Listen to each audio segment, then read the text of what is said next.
Okey, untuk kelas hari ni kita bincang soalan yang semalam yang kertas 2. Lepas tu kita masuk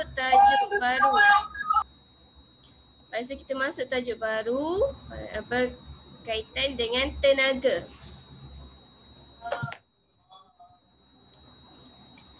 Okey. Yang mana ada buku, boleh buka buku. Kita bincang, tengok jawapan awak buat betul ke tak. Yang mana yang perlu betulkan. Yang mana print boleh buka, boleh ambil kertas. Yang mana buat dalam buku nota boleh tengok dalam buku nota. Jawapan yang awak buat. Di mana jawapan yang salah buat ataupun kena betulkan, nanti awak betulkan kat bawah tu.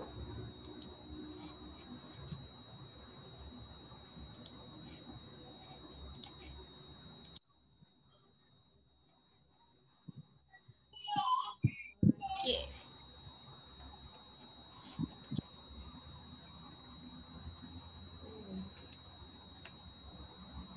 Okey, semua dah ada kertas ataupun buku.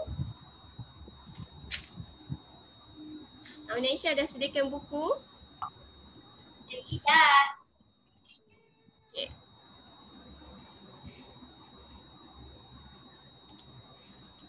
Okey, sekarang okey Zarik, cuba awak baca soalan ni. Baca petikan ni dulu. Yang nombor 3 tu ke? Ya, yang nombor 3 ni. Rajah 3. Rajah 3 menunjukkan carta pan frekuensi bunyi di sebuah bandar yang menyebabkan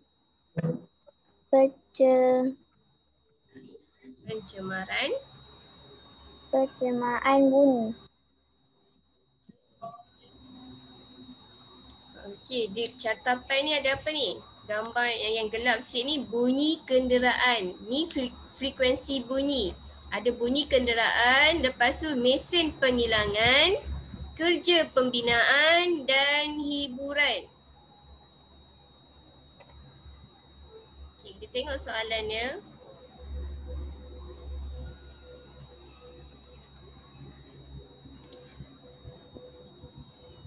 Yang mana tak jelas boleh tengok dalam buku. Okey, soalan dia.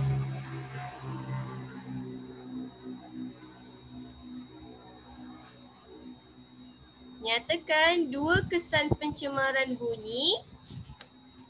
Dia nak kesan pencemaran bunyi di atas dalam kehidupan harian manusia.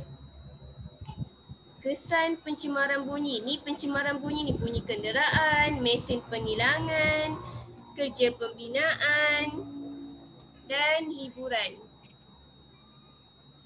Okey, apa kesan dia? Kalau kerja pembinaan banyak sangat, dia nak kena buat apa? Kalau nak kurangkan, kalau apa ni?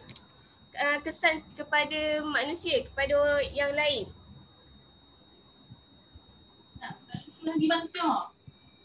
Masalah pendengaran.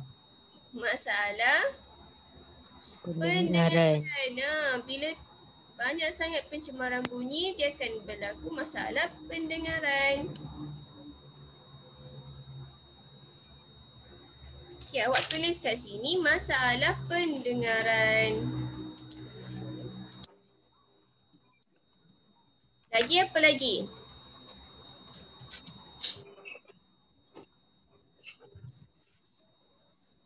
Merosakkan pendengaran. Dia akan merosakkan pendengaran.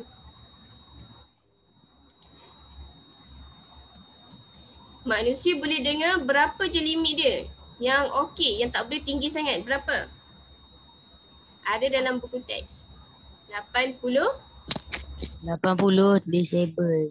85 desibel. Desibel tu unit untuk pendengaran, untuk bunyi. Okey, lagi apa lagi? Kesan dia boleh merosakkan pendengaran. Lagi apa lagi? Kalau bunyi kuat sangat ni.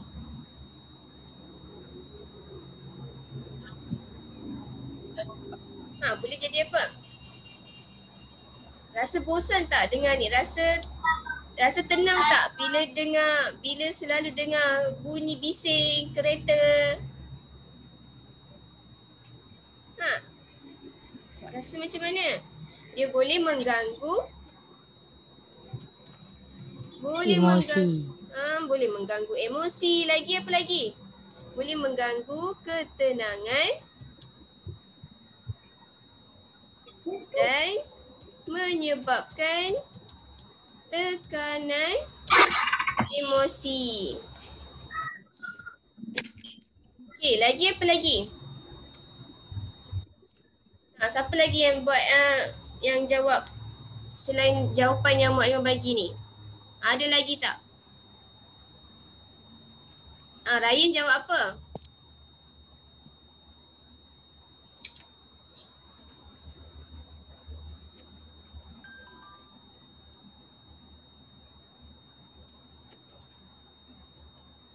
Ryan?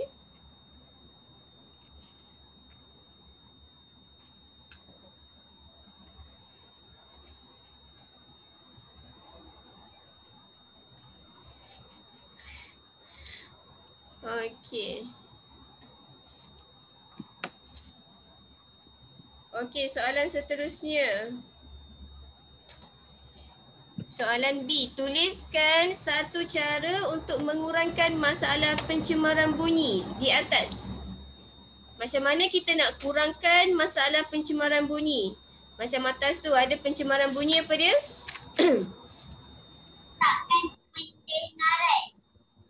Apa dia Sofia lagi sekali?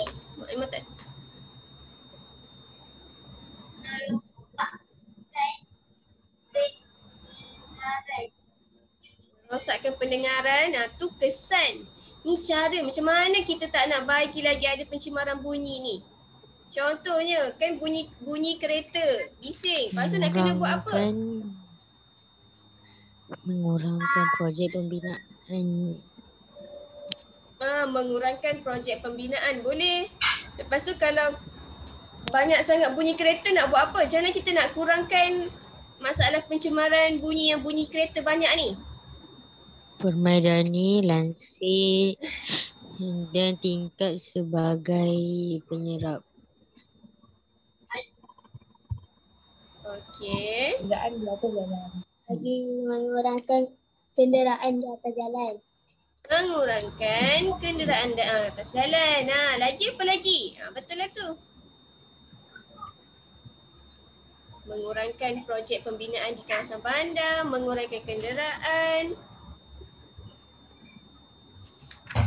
Tu boleh. Dua-dua pun boleh awak tulis. Pilih salah satu sahaja.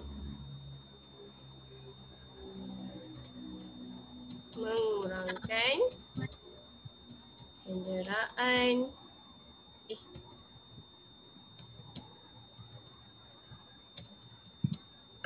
Di atas jalan raya ataupun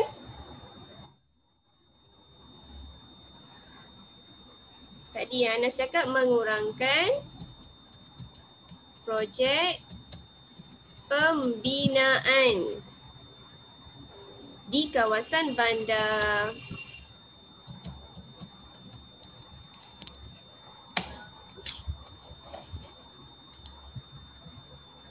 Di kawasan bandar pun boleh juga. Okey, mana yang baru masuk? Ada jawapan yang salah ataupun tak kena betulkan, awak tulis jawapan yang betul pada dalam buku awak tu.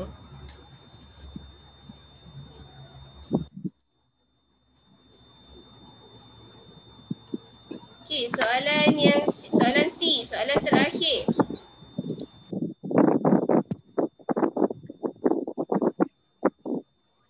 Soalan C.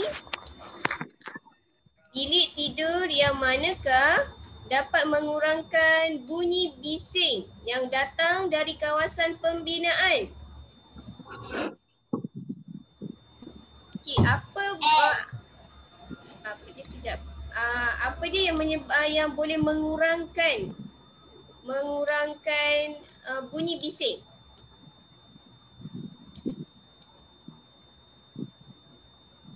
Boleh mengurangkan bunyi bising ni antara X dengan Y. Cuba awak tengok apa beza bilik X dengan bilik Y. Y dia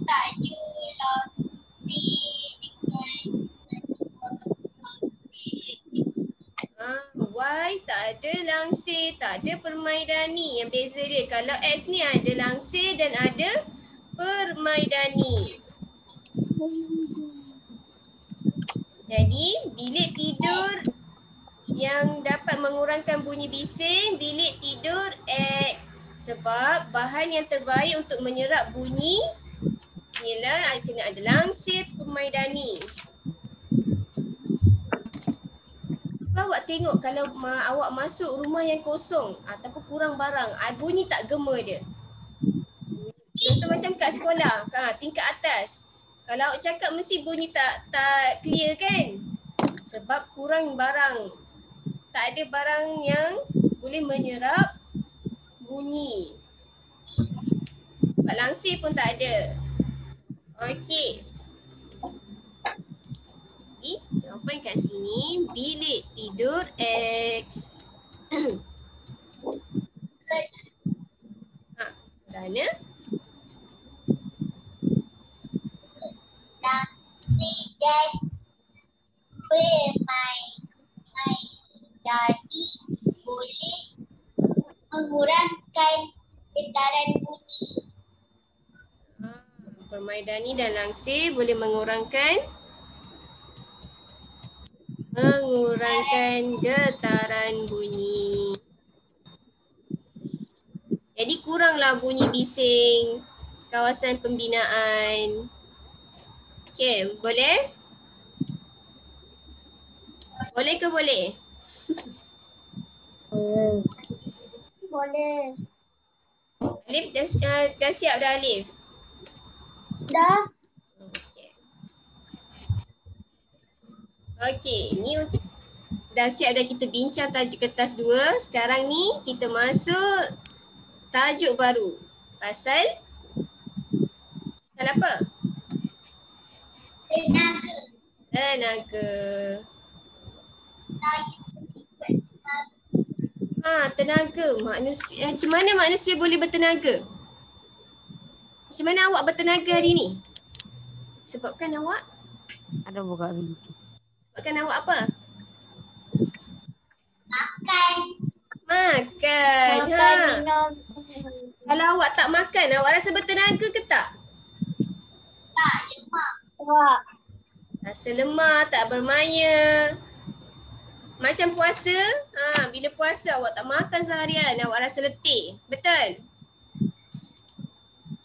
Jadi sumber makanan untuk manusia tu ialah sumber tenaga untuk manusia tu ialah makanan.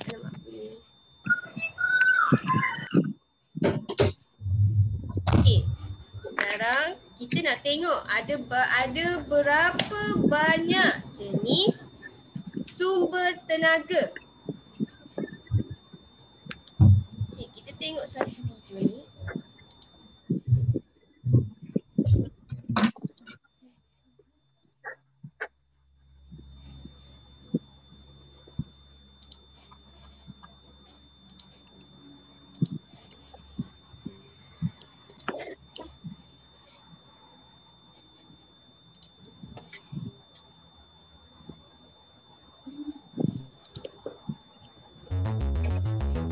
Dalam video ini, anda akan belajar tentang maksud tenaga dan pelbagai sumber tenaga.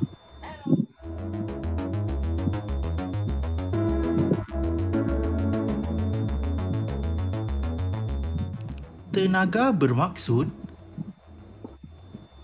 keupayaan untuk melakukan kerja. Ni maksud tenaga. Kita boleh melakukan kerja. Maksudnya keupayaan kita, kekuatan kita nak lakukan kerja tu maksud tenaga. Tanpa tenaga, kerja tidak dapat dilakukan.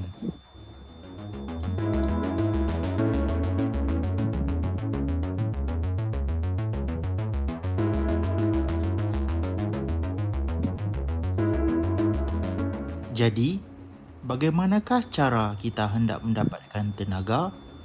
Kita boleh mendapatkan tenaga daripada pelbagai sumber yang berikut.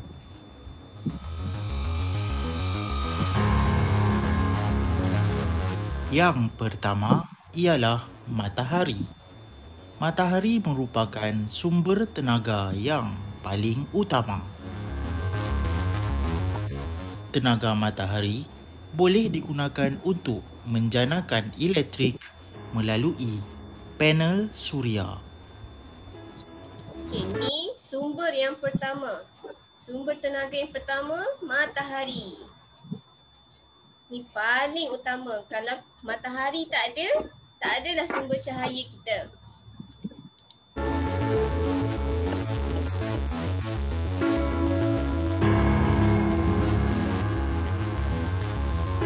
Kedua ialah air.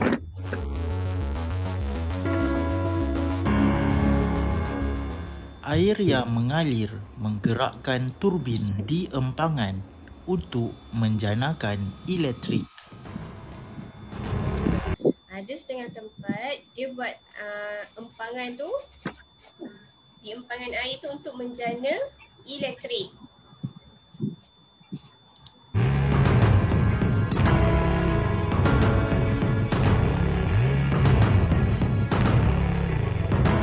Ketiga ialah biojisim.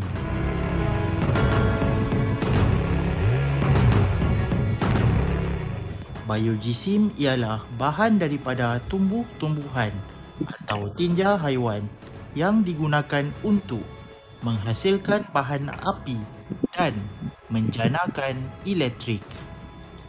Okey, dan ni sumber tenaga yang ketiga, biojisim. Ingat, bila biojisim ni bahan daripada tumbuh-tumbuhan atau tinja haiwan untuk menghasilkan bahan api dan menjanakan elektrik.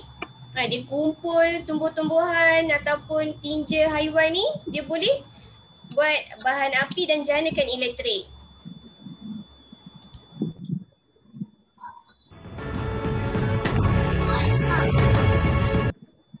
Ya.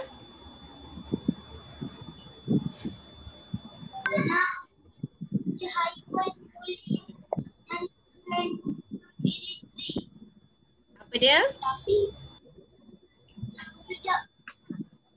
Mukadimah korang dengar apa dia, Sofia? Lagi sekali. Kenapa apa?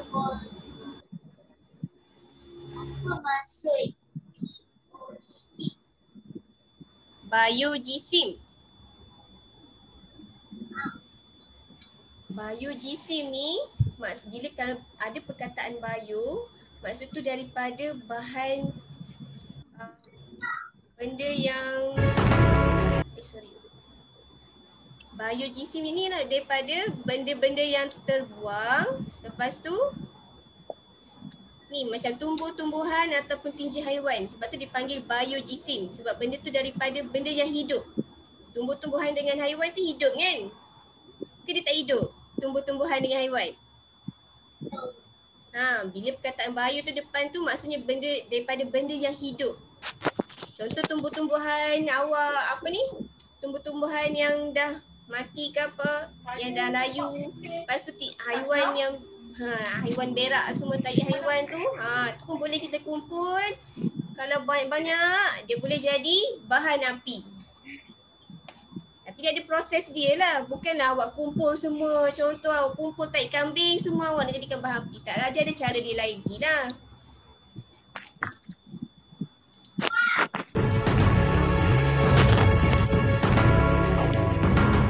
Keempat ialah angin. Siapa pernah tengok benda ni?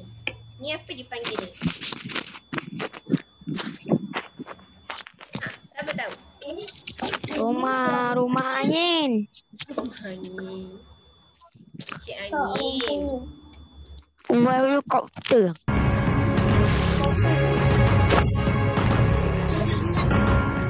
Angin yang bertiup menggerakkan kincir angin untuk menjanakan elektrik.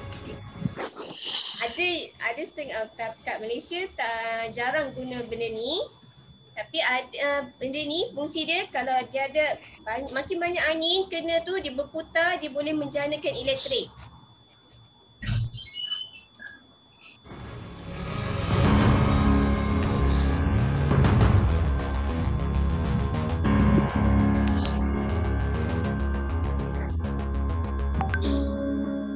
Kelima ialah nuklear. Tu factory. Apa dia? Ni part nuklear. Dia boleh. Bahan nuklear seperti uranium digunakan untuk menjanakan elektrik di stesen jana kuasa nuklear. Dan nuklear ni bahaya.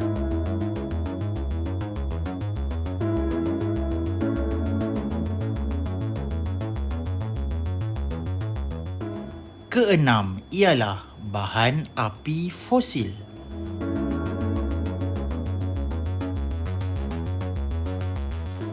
Bahan api fosil seperti petroleum, gas asli dan arang batu dibakar untuk menjanakan elektrik.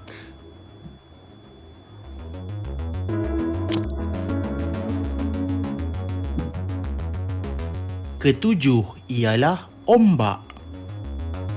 Ombak pun salah satu sumber tenaga juga. Ombak menggerakkan turbin di dalam laut untuk menjanakan elektrik.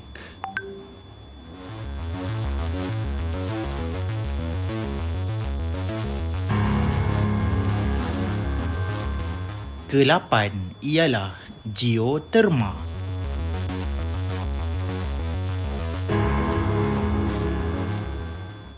Geoterma merupakan sumber tenaga yang diperoleh daripada haba batuan panas di bawah permukaan bumi untuk menjanakan elektrik.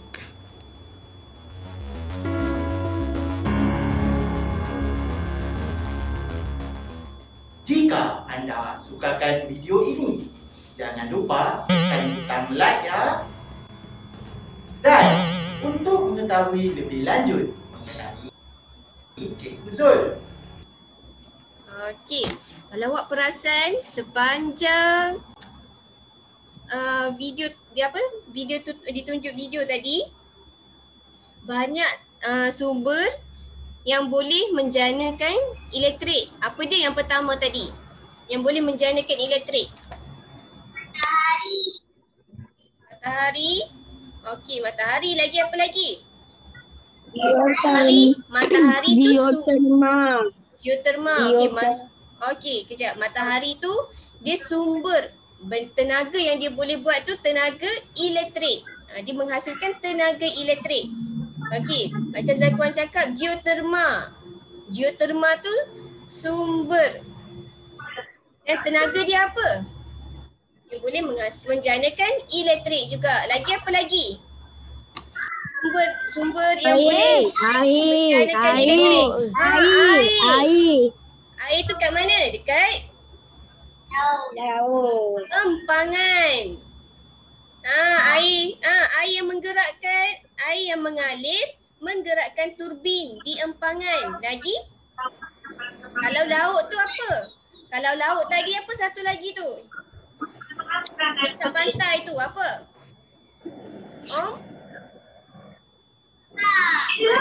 Kalau kat laut tu ombak. Kalau air yang biasa tu di empangan. Kalau di laut tu ombak yang boleh menjana elektrik. Lagi apa lagi yang boleh menjana elektrik?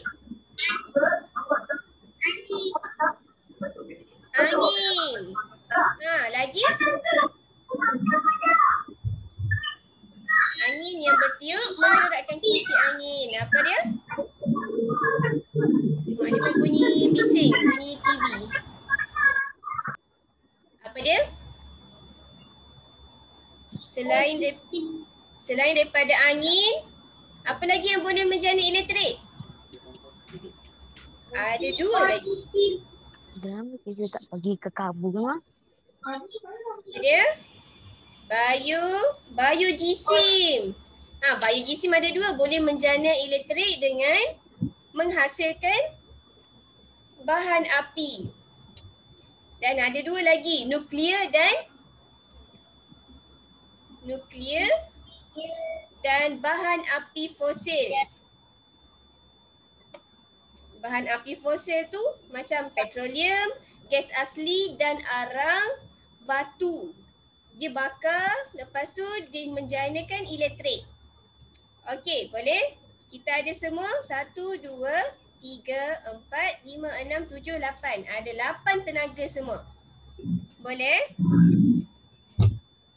Boleh. Okey, kita try test. Kejap.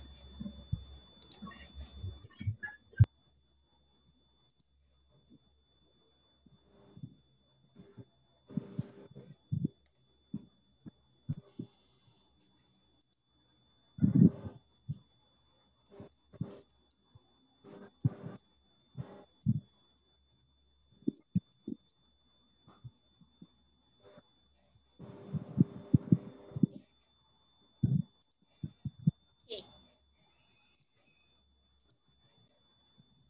Kita try test.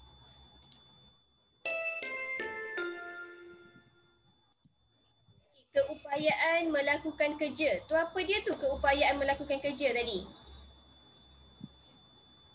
Apa yang keupayaan melakukan kerja? Maksud apa ni? Maksud? Apa keupayaan melakukan kerja tadi? Apa maksud apa ni? Kita belajar tajuk apa ni? Aisyah, kita belajar tajuk pasal apa ni Aisyah? Tenaga. Tenaga. Ni maksud dia tenaga. Keupayaan melakukan kerja tu maksud tenaga. Okey, mengalir, menggerakkan turbin di empangan untuk menjana elektrik. Kalau mengalir, menggerakkan turbin, apa dia? Air. Laut. Air ke laut? Laut. Air. Sebab ada perkataan turbin di empangan. Kalau turbin di empangan tu air. Okey, seterusnya. Bahan daripada tumbuh-tumbuhan atau tinja haiwan yang digunakan untuk menghasilkan bahan api dan menjanakan elektrik. Apa dia? Apa dia Adam? Apa dia? BOGC. Cara sebut dia biojisim, bukan bio, bio. Biojisim, ya. Biojisim.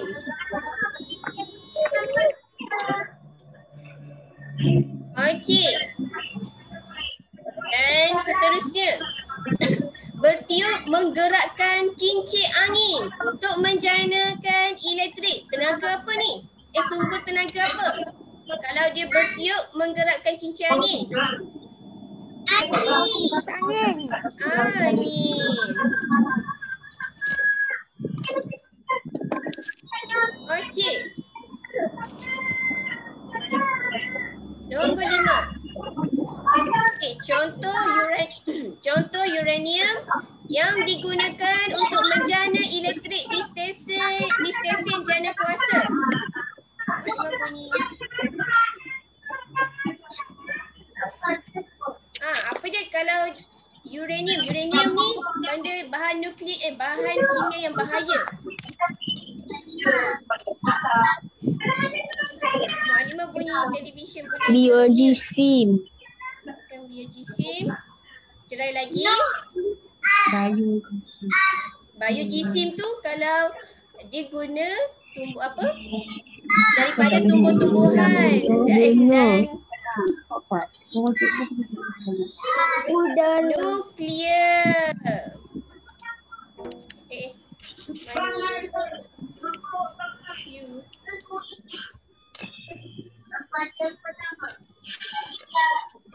Nuklear. Ingat nuklear ni benda yang bahaya. Contoh uranium, tu tenaga nuklear. Okey, dan ni contoh petroleum, gas asli dan arang batu dibakar untuk menjanakan elektrik. Ni pembayang dia ada kat sini. Ada 3 patah perkataan. Apa dia? 3 patah perkataan. Apa dia? Petroleum. Petroleum, gas asli dan arang batu ni dia bakar, lepas tu barulah dia menjanakan tenaga elektrik. Bahan apa? Bahan api. Bahan api apa? Habiskan. Bahan api apa?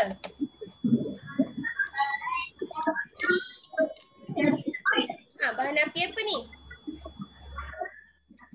Bahan api Tambah lagi. fosil.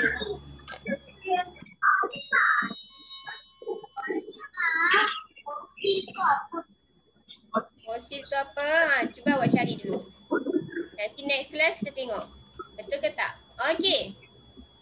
Nombor 7. Menggerakkan turbin di dalam laut. Tadi menggerakkan turbin di empangan. Sekarang ni menggerakkan turbin di dalam laut. Udara. Udara di dalam laut. Ombak. Alif. Di dalam laut, Alif. Kalau dalam laut, Ombak.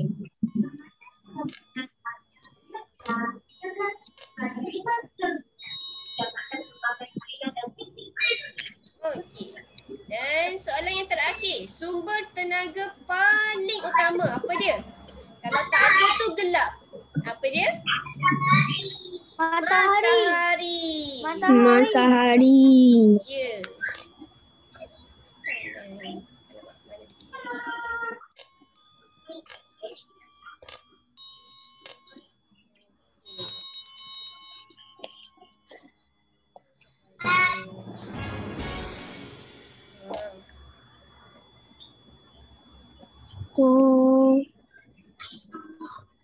Okey, nanti yang ni Mak Halimah akan bagi dalam grup. Nanti awak boleh try buat. Okey, boleh?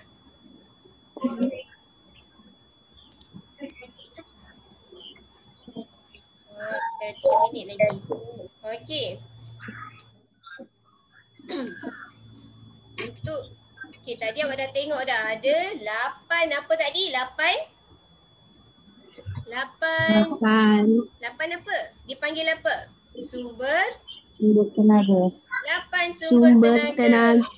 Okey, Mak Halimah nak tanya seorang-seorang sumber tenaga apa? Bagi tahu satu je. Okey, Alif bagi tahu apa sumber tenaga? Yang pertama. Sumber tenaga yang pertama. Matahari. Matahari. Okey, Anas. Selain matahari apa dia? Ombak. Okey. Adam, selain matahari dan ombak, apa dia Adam?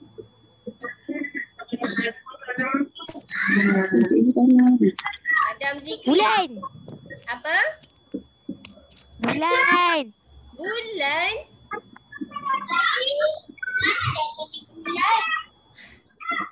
Bulan tu sumber tenaga, apa tenaga dia apa? Matahari lagi.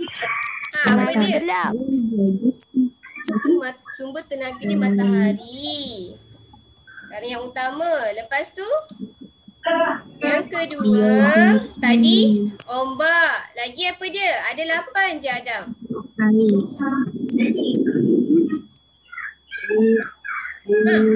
Apa dia? Okey. Assalamualaikum. Waalaikumsalam. Azrin. Okey, Zakwan. Apa dia Zakwan? Selain daripada matahari dan ombak. Air. Air. Lagi? Okey. Bahan api Bahan api fosil. Okey, Ilyas. Apa lagi Ilyas?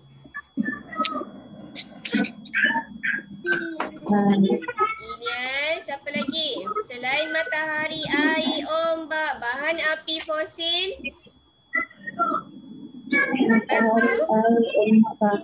angin dan nuklear, biojisim dan geoterma. Okey. Boleh? Ingat 8 ni je dulu untuk sumber tenaga. Okey, itu sahaja untuk kelas kita hari ni. Tak ada kerja rumah. Okey. Okey, itu sahaja. Okey, kita baca doa selepas belajar. Bismillahirrahmanirrahim. Allahumma inni astaudiuka ma'alamtani fa'udhu ilayya fi waqti hajati wa la tunsinihi. Amin ya rabbal alamin.